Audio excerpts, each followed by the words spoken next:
Friends, नमस्कार विद्यार्थी मित्रांनो. आज आपण मराठी बालवार्ते इयत्ता दुसरीचा 6वा धडा बघणार आहोत. चला तर बघूया. चे नाव आहे 6. चंपकला शाबासकी मिळाली. चंपक डोंगरगावी राहायचा. गाव सुंदर होते. चंपकला गाव आवडायचे. चंपकचे सुरेश मामा शहरात राहायचे.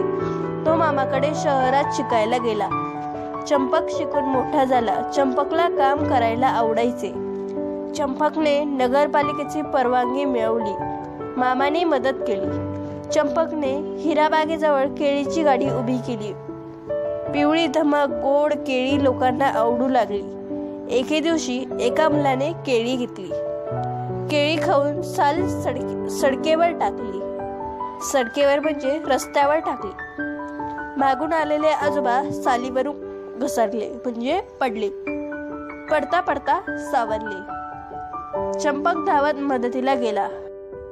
आजोबांना बाजूला नेऊन बसवले. पाणी दिले. चूक मुलाने केली, पण चूक आपलीच समजून चंपकने आजोबांची माफी मागितली. आजोबांनी शाबासकी दिली. चंपकने गाडीजवळ कचराकुंडी ठेवली. केळी खाऊन लोक साल कचराकुंडीत टाकू लागले. नगरपालिकेची कचरा गाडी कचरा नेऊ लागली. सडक साफ राहू लागले. चंपकला आनंद झाला. चंपक नावाचा आधी एक लहान मुलगा डोंगरगाव या गावी शिकायचा. त्यानंतर तो मामाकडे शिकायला गेला. तो मोठा झाला. त्यानंतर त्याने केळीची गाडी उघडली.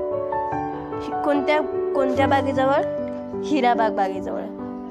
नंतर त्याने आजोबांना मदत केली. त्यानंतर ते कचऱ्याची गाडी नगरपालिकेची गाडी कचरा गाडी ती कचरा नेऊ लागली. सडक साफ म्हणजे रस्ता साफ झाला. म्हणून चंपक आनंदी झाला.